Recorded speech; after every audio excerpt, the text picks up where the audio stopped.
নমস্কার বন্ধুরা, আমি মাধবী আর আমার রান্নাঘরে জানাই আপনাদেরকে স্বাগত। আজকের আমি যে রেসিপিটা করছি সেটা হলো সিম্পল পনির মশলা। তাহলে চলুন, এই রেসিপিটা আমি করছি সেটা হলো পনির মশলা। তো পনির মশলা করার জন্য যেটা সিম্পল পনির মশলা, তার জন্য আমি এখানে 400 পনির নিয়ে নিয়েছি আর এইরকম ভাবে কিউব করে আমি কেটে নিয়েছি।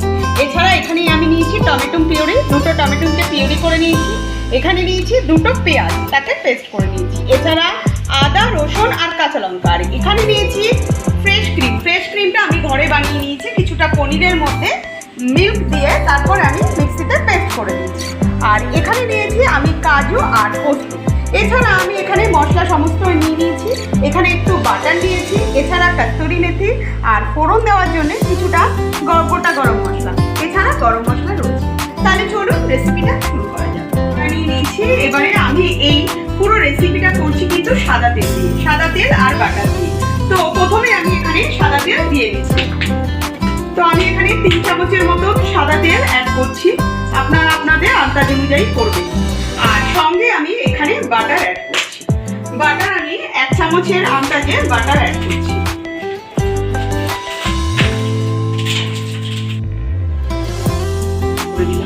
তেলের সঙ্গে বাটারটা অ্যাড করে দিলাম যাতে পুড়ে না যায় আর সুন্দর একটা স্মেল আসবে সেই জন্য। আর এখানে আমি ফোড়ন হিসাবে ব্যবহার করছি একটা তেজপাতা, এছাড়া দারচিনি, এলাচ, গোটা আর সাদা জিরে। এটা মেল্টেড হয়ে গেছে। এবারে আমি এখানে তেজপাতা, গোটা গরম মশলা আর এছাড়া এখানে দিচ্ছি 1/2 চামচের মতো সাদা জিরে। এবারে এই ফোড়নটা একটা স্মেল বেরালে তারপরে আমরা প্রথমে এখানে পেঁয়াজ বাটাটাকে অ্যাড করে দেব। স্মেল বেরিয়ে গেছে, এবারে আমরা এখানে পেঁয়াজ বাটাটাকে অ্যাড করে দিচ্ছি। দিয়ে আমি কাঁচা পেঁয়াজের একটা গন্ধ থাকে, সেই জন্য খুব ভালো করে ফ্রাই করে দিচ্ছি। ভালো করে ফ্রাই করে কাঁচা ভাবটা কাটিয়ে নিয়েছি। এবারে এখানে আদা, রসুন আর কাঁচা লঙ্কা পেস্টটাকে আমি অ্যাড করে দিলাম। দিয়ে আবার ভালো করে আমি ফ্রাই করে দিচ্ছি যাতে কাঁচা ভাবটা কেটে যায়। আদা, রসুন, পেঁয়াজ ভালো করে ফ্রাই করে নিলাম। এবারে এখানে আমরা টমেটো পিউরিটা দিয়ে দিচ্ছি। এটা 2টো টমেটোকে আমি পিউরি করেছিলাম, সেই 2টো টমেটো পিউরি এখানে অ্যাড করে দিলাম।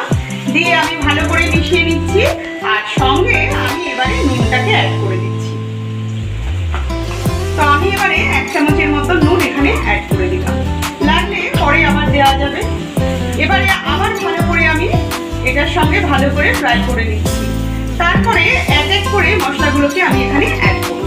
এক এক করে মশলা আমি অ্যাড করছি। প্রথমে আমি 1/2 চামচের মতন হলুদ গুঁড়ো দিলাম, 1 চামচ কাশ্মীরি লঙ্কার গুঁড়ো, 1 চামচ ধনের গুঁড়ো আর 1 চামচ জিরের গুঁড়ো। এছাড়া আমি এখানে গরম মশলা দিচ্ছি 1/2 চামচের মতন।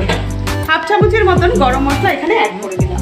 এবারে এই সমস্ত কিছুকে আমি ভালো করে একটু মিশিয়ে নিচ্ছি, অর্থাৎ খুব ভালো করে আমি কষিয়ে নিচ্ছি। একটা জিনিস মাথায় রাখবেন, যে কোনো রেসিপি মশলা কষানোর ওপরে কিন্তু তার টেস্টটা নির্ভর করে। তো আমি খুব ভালো করে কষিয়ে নেব যাতে মশলা থেকে তেলটা ছেড়ে যায়। আমি মশলাটাকে খুব ভালো করে কষিয়ে একটু ঢেকে রেখেছিলাম। এই দেখুন মশলা থেকে পুরো তেল ছেড়ে গেছে আর মশলাটা খুব সুন্দর কিন্তু কষানো হচ্ছে, দেখে বোঝা যাচ্ছে। এবারে এর মধ্যে আমি কাজু আর পোস্ত, অর্থাৎ আমি 1 চামচ কাজু, 1 চামচ পোস্ত আর 4-5টার উপরে কাজু নিয়ে সেটাকে পেস্ট করেছি, সেই পেস্টটাকে দিয়ে দিলাম। এবারে আমি যখন এটাকে দিলাম তখন কিন্তু আমি গ্যাসটাকে একদম সিমে করে দিলাম। এবারে খুব ভালো করে এটাকে মিশিয়ে আরেকটু আমি কষিয়ে নিচ্ছি। খুব ভালো করে আমি মশলাটাকে কিন্তু কষিয়ে নিলাম। এবারে আমি একটুখানি ঢেকে দেব। তারপরে মশলাটা একটু বয়েল হয়ে গেলে, মানে ভালো করে ফ্রাই হয়ে গেলে, তারপরে এর মধ্যে আমি 1 কাপ জল অ্যাড করব। 1 কাপের বেশি জল আমি অ্যাড করব না, কারণ আমি একটু গ্রেভি রাখবো, মানে একটু মাখা মাখা রাখবো। তো সেই জন্য আমি একটুখানি মশলাটাকে ঢেকে দিলাম। এবারে এখানে আমি 1 কাপ জল অ্যাড করব। মশলাটা কিন্তু খুব ভালো করে আমার ফ্রাই হয়ে গেছে, আপনারা দেখতে পাচ্ছেন। এবারে এর মধ্যে কিন্তু আমি জল অ্যাড করছি। আমি এখানে 1 কাপের মতো জল অ্যাড করে দিলাম, খুব বেশি জল কিন্তু আমি অ্যাড করলাম না। এবারে এটাকে আমি খুব ভালো করে ফুটতে দেবো ঢেকে রেখে। একটু ভালো করে ফুটে তারপরে এখানে আমরা 400 পনির যেটা কিউব করে কেটে রেখেছি এটা এখানে অ্যাড করে দেবো। আপনারা এটা বাড়িতে করুন, খুব সুন্দর কিন্তু খেতে হয়। সিম্পল পনির মশলা খুব সুন্দর, আপনারা বাড়িতে অবশ্যই এটা ট্রাই করবেন। এবারে আমি একটু ঢেকে দিচ্ছি, দিয়ে আমি 5 মিনিট খুব ভালো করে ফুটিয়ে নিয়ে তারপরে এখানে পনিরগুলোকে করে আমি ফিরে এলাম। আপনারা দেখুন গ্রেভিটা খুব ভালো ফুটছে। এবারে এর মধ্যে আমরা সামান্য একটু মানে 1 চামচের থেকে কম সামান্য একটু মিষ্টি মানে চিনি এখানে অ্যাড করে দিলাম, যাতে একটা পানসা ভাব কেটে যায়। এবারে আমি এখানে 400 পনিরকে কিউব করেছি, এই পনিরগুলোকে সব এখানে অ্যাড করে দিচ্ছি, দিয়ে আমি আবার ঢেকে ভালো করে গ্রেভিটাকে ফুটতে দেবো, যাতে পনিরের মধ্যে সব মশলাগুলো চলে যায়। আমি পনিরের অনেক ধরনের রেসিপি করেছি, আপনারা আমার অ্যাকাউন্টে গেলে পরপর পেয়ে যাবেন নানান ধরনের রেসিপি। তো আজকেরটা সেই জন্য আমি একটু সিম্পল রেসিপি করলাম, আপনারা বাড়িতে এটা অবশ্যই ট্রাই করবেন, দারুণ খেতে। তো আমি সব পনিরগুলো এখানে অ্যাড করে দিচ্ছি, দিয়ে আমি হালকা করে নাড়িয়ে দিয়ে, যেহেতু পনির খুব নরম, হালকা করে নাড়িয়ে তারপর ঢেকে দিচ্ছি। তারপর যখন পনিরের মধ্যে মশলাগুলো চলে যাবে তারপরে নামাবার আগে আমি ফ্রেশ ক্রিম অ্যাড করব। আপনাদের বাড়িতে যদি ফ্রেশ ক্রিম না থাকে, আমি যেভাবে ফ্রেশ ক্রিম আজকে করলাম এইভাবে আপনারা করবেন। অল্প পনির নিয়ে তার মধ্যে সামান্য দুধ অ্যাড করে দিয়ে মিক্সিতে একটু ঘুরিয়ে নেবেন, ফ্রেশ ক্রিমের জায়গাটা মানে পূরণ হয়ে যাবে। তো আপনারা এইভাবে ফ্রেশ ক্রিমটা করতে পারেন। তো আমি এবারে ঢেকে দিচ্ছি, এবার একটু ফুটতে দেব। আমি ফিরে এসেছি আবার। তো পনির তো নরম হয়, তো খুব বেশি আমি টানালাম না, যার জন্য আমি ভালো করে মশলাটাকে খুব ভালো করে ফ্রাই করে নিয়ে ফুটিয়ে নিয়েছি। পনিরের মধ্যে মশলাগুলো সব ঢুকে গেছে।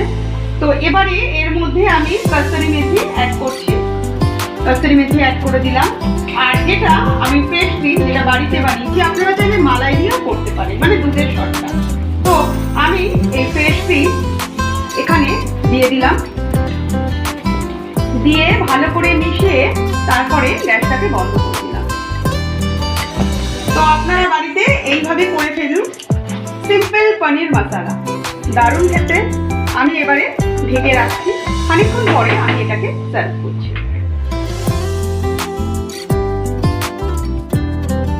আমার রেসিপিটা কমপ্লিট হয়ে গেছে, আমি ওপর থেকে ফ্রেশ ক্রিম অ্যাড করছি। তো যদি আমার এই রেসিপিটা ভালো লাগে তাহলে আমাকে লাইক করুন, শেয়ার করুন, কমেন্ট বক্সে লিখে জানান, আমাকে সাবস্ক্রাইব করতে ভুলবেন না। আর এরকমের নানান ধরনের রেসিপি নিয়ে আসবো আমি মাধবী। সম্পূর্ণ ভিডিওটা দেখার জন্য আপনাদেরকে জানাই ধন্যবাদ।